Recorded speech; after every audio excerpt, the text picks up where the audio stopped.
僕がどんなファームジョブをしてセカンドビザをゲットしたのかを当時の思い出を交えて話していこうと思います。移動を待っている人たちが800人以上もいて、一斉にファームジョブを探し始めたせいで全く仕事が見つかりませんでした。結局一つの大きな決断を下すことにしました。それは車を置いてタスマニア島へ行くことでした。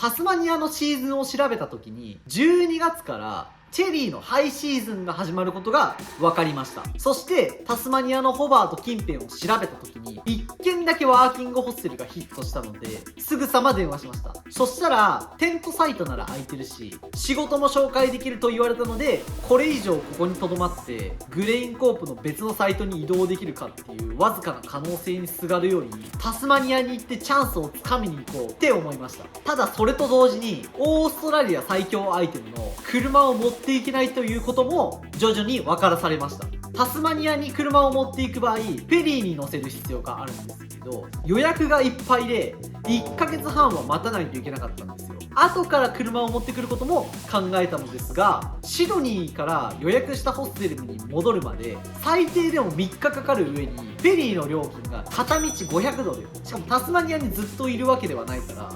本土へ戻るのにもう500ドルかかることを考えるとちょっとさすがに割に合わないなって考え、車を持っていくことは諦めました。そして飛行機のチケットを取りテントと寝袋を買い揃えて3日かけてタスマニアへノーストップで移動しました。僕が見つけたワーキングホステルはホバートからバスで40分くらいで行ける場所にあって、バッパーによくある4人1部屋にも空いていれば住めるんですけれど、僕はテントサイトを借りてそこに自分で買ったテントを建てて生活していました。その額なんと週110ドルという家賃としては破格の値段。そして宿泊者には仕事を紹介してくれるサービスもあり、車がなくてもできるっていう風に言われたので早速受けることにしました。その仕事はストロベリーピッキングです。会社名は DM ジェニングスってところで、僕がいたホステルから車で 2,30 分ほどの距離にあります。1日の流れとしてはまず午前7時にピッキングが始まって12時前にはストロベリーが取り尽くされます。そこで帰ることもできるし、希望者は昼休憩を挟んだ後余分な葉やつるをカットするカッティングっていう仕事を 1,2 時間ほどやります。ピッキングは5キロのトレイ1つで6ドルもらえるので、カジュアルジョブの最低時給約30ドル以上を稼ぐには1時間ごとにトレイ5つ分、つまり1時間で25キロ以上のストロベリーを取らないといけません。僕が実際やった時は1時間あたり3トレイ半が限界でした。これよっぽど体のコンディションが良くてストロベリーの実りが良くない限りトレイ5つ以上って物理的に無理だろって思いました。カッティングは明確なノルマがなかったのでピッキングよりは気が楽でした。でそこのファームの良かったところはピッキングのノルマがクリアできなくても最低時給分 29.33 ドル分会社が補填してくれたところです。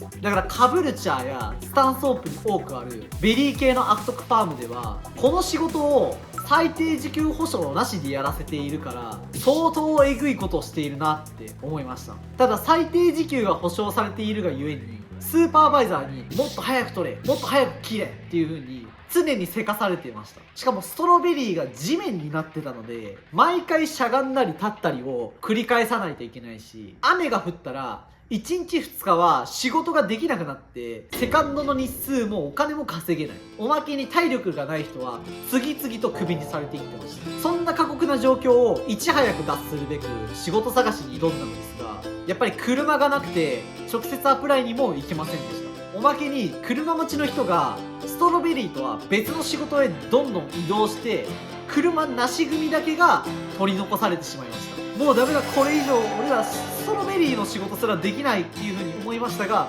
実はタスマニアには各エリアごとに政府が運営している無料送迎サービスエリアコネクトというものがあります。土日祝日は使えませんが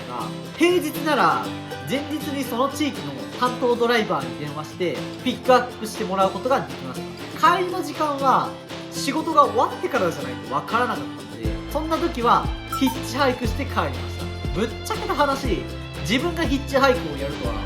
全く想像しておりませんでした。でも同じホステルの日本人のしかも女の子がまあとりあえずヒッチハイクっしょってやってる姿を見て、いやもう俺もこれぐらい強気でやらなきゃオーストラリアで生き残れねえなって純粋に思いました。でタスマニアのドライバーも近くまでなら大体みんな乗せてくれるので優しいんですよ。それでも数週間の間は毎日ストロベリーファームまでの移動手段に悩まされてました。そんな中グレインコープで出会った仕事仲間の一部はビクトリアのサイトへ移動できていたり、別のファームジョブをゲットしている様子をインスタにポストしてて、すっごい悔しかった。もっと本土で仕事探しを粘っていたらこんなに出費することも悔しい思いすることもなかっただろうと。一人ぼっちでホステルの中でパソコンと向き合っていました。なぜならどうしても諦めたくなかったからです。確かに今は追い詰められているけれど、今の自分にやれることを全部やればいつか必ずチャンスは来る。タスマニアに来たのは間違いだったって思うのはここでの生活が終わってからにしよう。それに今の俺には仲間がいる。あの過酷なストロベリーの仕事で苦しみクビにされ移動手段に毎日悩まされた俺たちでこんな逼迫した状況から絶対抜け出そう、そう思ってとにかく必死に仕事を探しました。その結果僕らのもとに奇跡が訪れました。